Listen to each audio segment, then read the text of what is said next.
चलिए स्टूडेंट्स, तो हम लोग अपने लेक्चर नंबर 2 को पढ़ते हैं, न्यूलिथिक फार्मर्स और हर्डर्स, जो चैप्टर 3 है। और हम आगे शुरुआत करते हैं। इसमें जो आगे का टॉपिक है, मैंने सारे टॉपिक्स को लिख दिया है, जैसे टूल्स है, पोट्री है, टूल्स हथियार, पोट्री बर्तन है, invention of wheel and cart, कैसे इन्वेंशन हुआ व्हील और कार्ट का, कम्युनिटी लाइफ है, सामुदायिक जीवन, megalith, disposal of the dead. Megalith का मतलब होता है कि पहले जो होता था, तो सबसे पहले हम जानेंगे कि मेगालिथ है क्या। तो मेगालिथ जो है, आपको मेगा का मतलब होता है बहुत बड़ा, ये ग्रीक वर्ड है, दो ग्रीक शब्दों से मेगालिथ का निर्माण हुआ है। मेगा का मतलब होता है बहुत बड़ा और लिथ का मतलब होता है स्टोन या पत्थर। स्टोन का है यानी पत्थर, यानी बड़े पत्थरों का प्रयोग न्यूलिथिक पीरियड में जो होते थे वो क्या करते थे, कब्र के लिए किया जाता था, घरों को बनाने के लिए किया जाता था, ठीक है ना।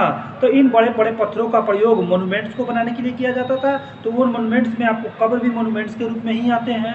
बड़े बड़े घर जो होते थे वो भी बनते थे, तो आपको बड़े बड़े पत्थरों का ही बनते थे। अब ये नहीं कहेंगे कि हर एक चीज़ में ही मेगालिथ का प्रयोग होता है, ऐसा हम नहीं कहेंगे, ठीक है ना।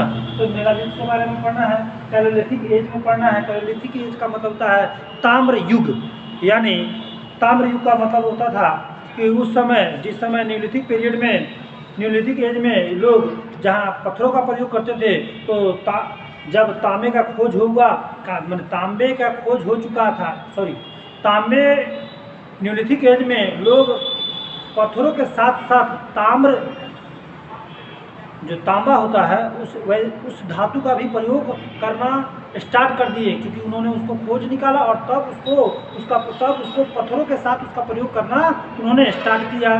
तो ये पैलेलिथिक एज के बारे में पढ़ना है, सोशल लाइफ, सामाजिक जीवन के बारे में पढ़ना है, और रिलीजियस लाइफ के बारे में हमको पढ़ना है। तो हम लोग स्टार्ट करते हैं।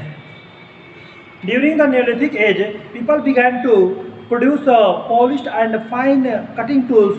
These tools were much sharper than those used in the Mesolithic period. The tools of the Neolithic age were designed to suit the need to grow and dig crops. Hence, people used tools such as axes, plow, sickles, and hoes to clear forest and harvest the crops.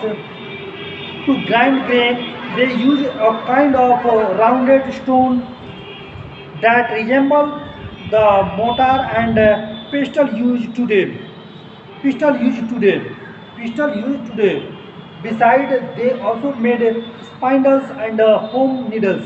देखिए, आपको यह जानकारी होनी चाहिए कि जो neolithic age है वो कहीं ना कहीं आपको मेसोलिथिक पीरियड से आगे है, यानी मेसोलिथिक पीरियड से ज़्यादा एडवांस है, ठीक है ना। तो आप ये कह सकते हैं कि जो न्यूलिथिक पीरियड के जो टूल्स हुआ करते थे, तो न्यूलिथिक पीरियड के टूल्स जो होते थे मेसोलिथिक पीरियड के टूल्स से काफ़ी बेहतर होते थे। अब न्यूलिथिक पीरियड के जो टूल्स थे वो क्या करते थे, पॉलिश होके आते थे, उनको अलग अलग ढंग से बनाया जाता था, काफ़ी शार्प बनाया जाता था, काफ़ी अलग डिफरेंट बनाया जाता था, जिसका प्रयोग जो है अब भिन्न भिन्न कार्यों में होने लगा था। मजबूत से मजबूत होने लगे, बेहतरीन से बेहतरीन होने लगे, नुकीले होने लगे, धारदार होने लगे, और भी बहुत सारे हैं जिन पत्थरों को आप कह सकते हैं कि हथियार का रूप दिया जाने लगा। यानी ओवरऑल हम ये देखेंगे कि न्यूलिथिक पीरियड के जो हथियार थे वो कहीं ना कहीं मेसोलिथिक पीरियड के हथियार से काफ़ी उन्नत थे, काफ़ी बेहतर थे। अब इन हथियारों का प्रयोग जो था खेतों के फसलों को काटने में, जंगलों को काटने में, पेड़ पौधों को काटने में, आज जो हम पिस्टल देखते हैं यह कहीं ना कहीं उस समय के न्यूलिथिक पीरियड के लोगों का ही कमाल है, जो हम आज पिस्टल का प्रयोग करते हैं।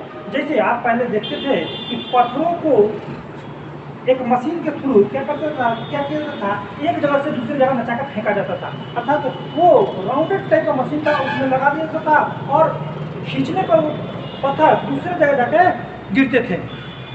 तो ये कहीं ना कहीं आपको नियोलिथिक पीरियड के लोगों के द्वारा दिया गया एक उपहार हम लोग के लिए समझ लीजिए, यानी उनके द्वारा किया गया काम आज हम लोग अपने ढंग से उसमें अलग टेक्निक लगा के करते हैं।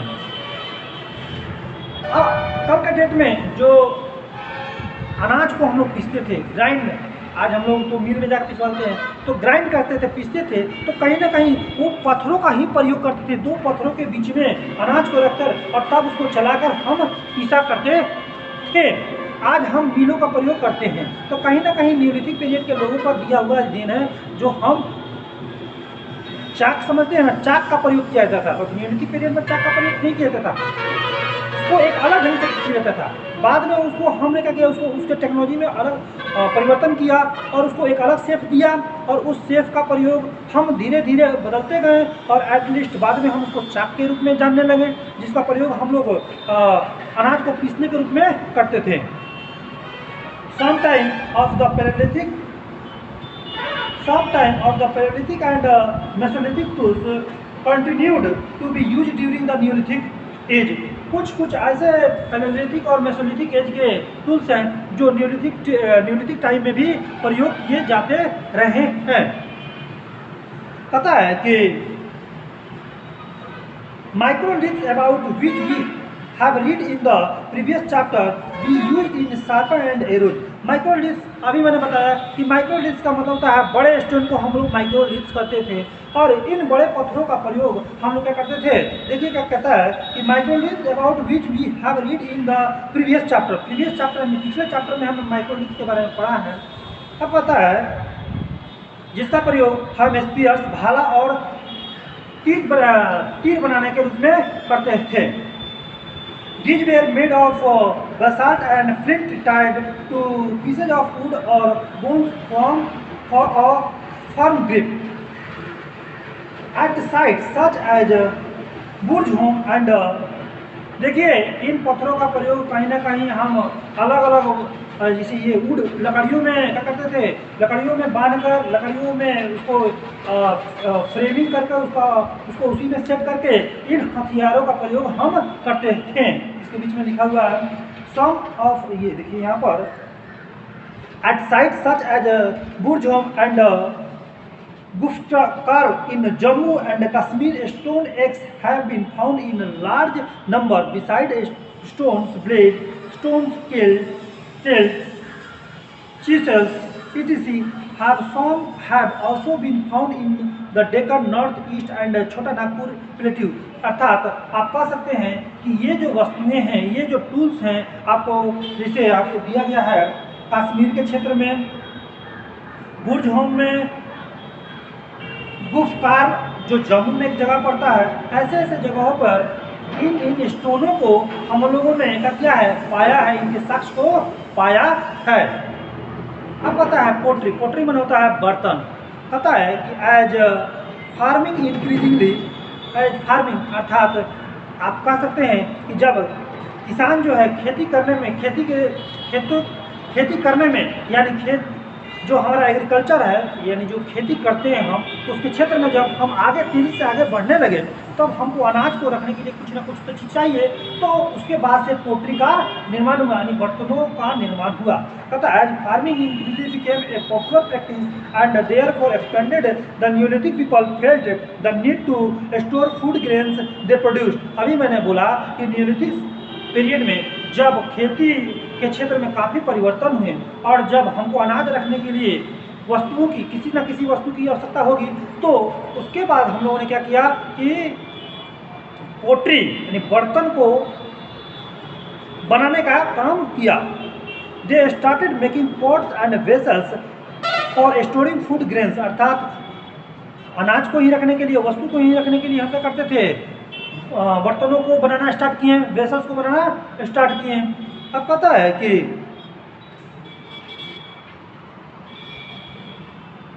these were also used for eating, drinking, cooking, etc. As a result, the craft of making pots, that is a pottery, came into existence. अर्थात हम बर्तनों को बनाने की जो तरीका कहते हैं, बर्तनों को जिस तरीके से बनाते हैं उस तरीके को हम लोग क्या कहते हैं, पोट्री कहते हैं। ठीक है ना। कहता है that it pottery came into existence initially, कहता है the Neolithic people wove basket out of white grass, apple, wet clay around।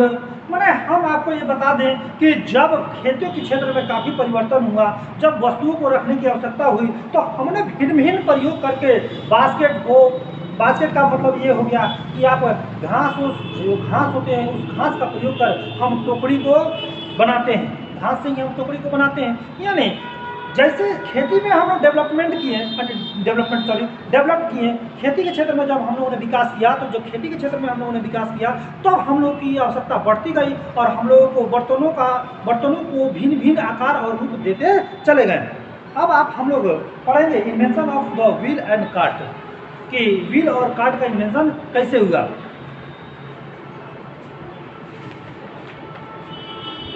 Invention. The wheel and cart were remarkable invention of the Neolithic humans.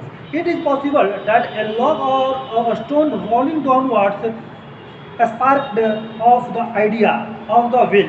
In the beginning of the Neolithic, people might have placed logs of wood beneath heavy objects in order to make them move easily. Subsequently, they might have started the practice of loading anything heavy on a sledge as it would be convenient to drag. This must have been followed by a stage in which human might। देखिए मैं इसको आपको बताता हूँ, देखिए सब मैं बताता हूँ। पहले क्या होता था कि पहले हम स्लेज का प्रयोग करते थे, कल मैंने बताया था आपको स्लेज का प्रयोग करते थे। स्लेज एक ऐसा, जिसे स्लेज ये समझ लीजिए, स्लेज ये इस तरह का सपाट हुआ करता था, नीचे सपाट हुआ करता था और इसमें हम वस्तुओं को रखते थे, वस्तुओं को रख कर इसको ले जाते थे।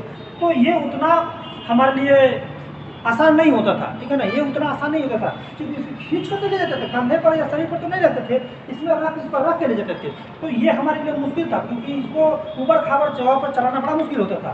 लेकिन जब न्यूलिथिक पीरियड में लोगों को ये पता चला कि भाई कोई भी गोलकार वस्तु हो, वो पत्थर हो या उड हो, अगर उसको किसी भी जगह से ढुलाया जाए या चलाया जाए तो आसानी से रोल कर सकता है, यानी ऊपर से नीचे की ओर आसानी से रोल कर सकता है, या किसी सपाट जगह पर भी वो आसानी से रोल कर सकता है। तो इसी को देखकर इन्होंने व्हील यानी उस क्षेत्र में उन्होंने क्या किया, काम किया।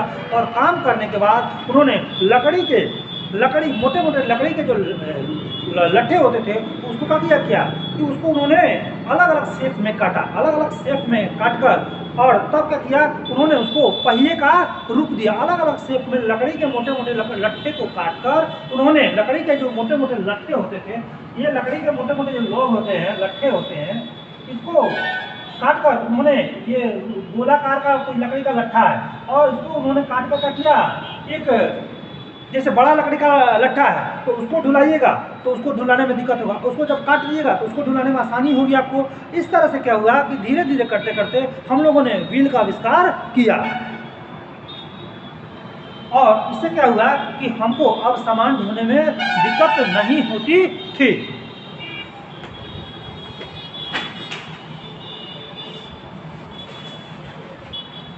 आगे हम लोग देखेंगे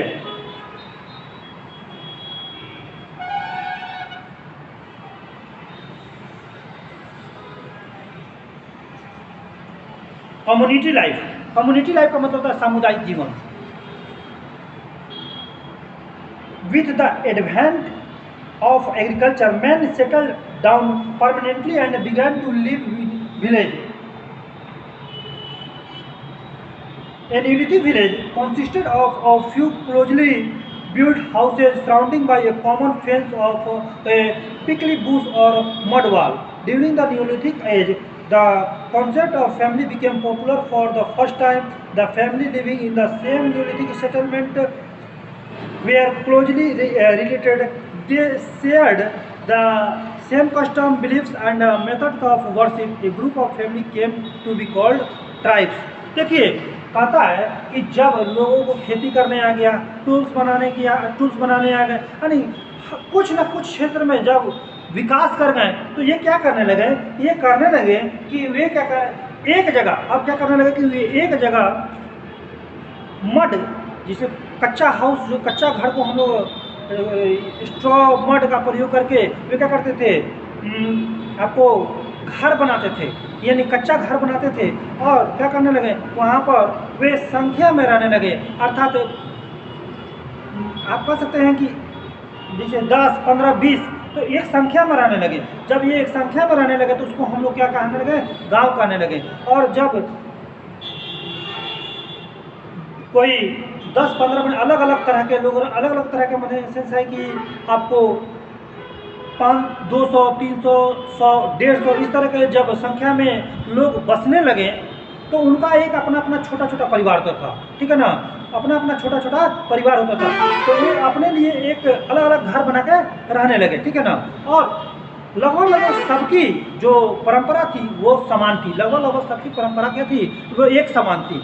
अर्थात जब परंपरा एक समान होगी, काम करने का ढंग लगभग लगभग एक होंगे, ठीक है ना, तो इनका एक समुदाय बन जाता है। इनका क्या बन जाता है, एक समुदाय बन जाता है। इसी को हम लोग कम्युनिटी करते हैं, एक समुदाय बन जाता है। और इन सारे समुदाय को हम लोग क्या करते हैं, एक ट्राइब के रूप में, यानी एक जाति के रूप में इनको हम नामित कर देते हैं। अर्थात ये इस ट्राइब के हैं, इस जनजाति के लोग, इस जाति के लोग हैं।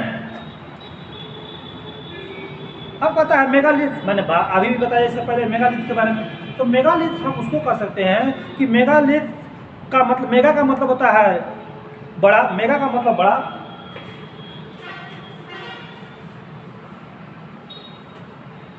ये ग्रीक वर्ड है मेगा मतलब लार्ज, लिथिक, लिथ का मतलब स्टोन, यानी ये ग्रीक वर्ड है। मेगालिथ जो है ये ग्रीक वर्ड है जिसका मतलब मेगालिथ, सॉरी मेगालिथ नहीं, मेगालिथ जो है दो ग्रीक वर्ड से बना हुआ है। मेगालिथ दो ग्रीक शब्दों के मिलने से बना है, मेगा और लिथ। मेगा का मतलब लार्ज यानी बड़ा, और लिथ का मतलब स्टोन, स्टोन का मतलब पत्थर। अब पता है कि the Neolithic people perform the practice of burying their dead, use rectangular blocks of stone marked in the burial places in Neolithic. मैं आपको बताता हूँ, मेगालिथिक न्यूलिथिक पीरियड में ये जो है मेगालिथ शब्द का प्रयोग क्यों किया गया। तो न्यूलिथिक पीरियड में जब लोग, बड़े बड़े लोग जब मर जाते थे तो क्या करते थे कि उनको, उनके शवों को दफनाने के लिए बड़े बड़े पत्थरों का प्रयोग किया जाता था, यानी रेक्टेंगुलर शेप में बड़े बड़े पत्थरों का प्रयोग उनको दफनाने के लिए क्या करता था, खून का, और चारों तरफ से बड़े बड़े पत्थर लगा दिए जाते थे। तो ये मेगालिथ है। बड़े बड़े मोन्यूमेंट्स को बनाने के लिए, यानी बड़े बड़े स्मारक को बनाने के लिए बड़े बड़े पत्थरों का प्रयोग किया जाता था। तो इसको भी हम मेगालिथ कहते हैं। अर्थात हम ये कह सकते हैं कि न्यूलिथिक पीरियड में बड़े बड़े पत्थरों का प्रयोग शवों को दफनाने के लिए, घरों को बनाने के लिए, मोन्यूमेंट्स को बनाने के लिए प्रयोग किया जाता था। अब हम लोग पढ़ेंगे कैलोलिथिक एज। कैलोलिथिक एज का मतलब होता है ताम्र युग। ताम्र युग, अभी मैंने बताया ताम्र युग अर्थात जिस समय तांबे का प्रयोग किया जाने लगा। In the chalcolithic age people began to use both stone and copper tools, यानी न्यूलिथिक पीरियड में दोनों तरह के टूल्स का प्रयोग किया जाने लगा। आपको एक है आपको स्टोन का टूल्स, स्टोन के हथियार, पत्थरों के हथियार, और दूसरा है आपको कॉपर का हथियार, तांबे का हथियार। Chalcolithic age is also known as the copper stone age, यानी कैलोलिथिक एज को हम लोग कॉपर स्टोन एज के नाम से भी जानते हैं, यानी ताम्र युगीन। पता है this period was short but extremely important as it was a transition period for men from stone age to age of metal. अर्थात कैलोलिथिक पीरियड तो बहुत छोटा एज है, लेकिन ये एज जो है काफ़ी इंपॉर्टेंट एज है, क्योंकि इसी पीरियड में हम लोगों ने पहली बार मेटल का प्रयोग किया, और वो मेटल था तांबा, copper. Copper was the first metal to be discovered. हम कह सकते हैं कि कॉपर जो है वो पहली धातु है जिसका प्रयोग न्यूलिथिक पीरियड में मानवों के द्वारा किया गया। सोशल लाइफ, सामाजिक जीवन। सामाजिक जीवन, early humans lived in groups, they also moved around in groups to protect themselves from wild animals. Each groups consisted of men women. देखिए अर्ली जो यहाँ पर सोशल लाइफ दिया है, तो अर्ली ह्यूमन जो होते थे एक ग्रुप में रहते थे। इस ग्रुप में वे इसलिए रहते थे ताकि वे अपने आप की रक्षा कर सकें, वे सबकी रक्षा कर सकें, ठीक है ना, जानवरों से, जानवरों से, भयानक जानवरों से अपने आप की रक्षा कर सके और अपने समुदायों की रक्षा कर सके, अपने लोगों की रक्षा कर सके। और जहाँ वे जाएं वहाँ पर उनको फल फूल आदि की प्राप्ति हो सके, ठीक है ना। अर्थात जब जाते हैं, ग्रुप में जाते हैं, तो कोई इधर गया, कोई उधर गया, कोई इधर गया, तो चारों तरफ गया तो कहीं ना कहीं से तो कुछ ना कुछ हमको मिलेगी। तो वो लाते थे और एक ग्रुप में रहकर उसका प्रयोग करते थे। इन ग्रुप में महिलाएं, बच्चे, बड़े बूढ़े हुआ करते थे। और इसमें डोमेस्टिक एनिमल्स भी हुआ करते थे। The concept The concept of private property was not popular. Everything belonged to the group.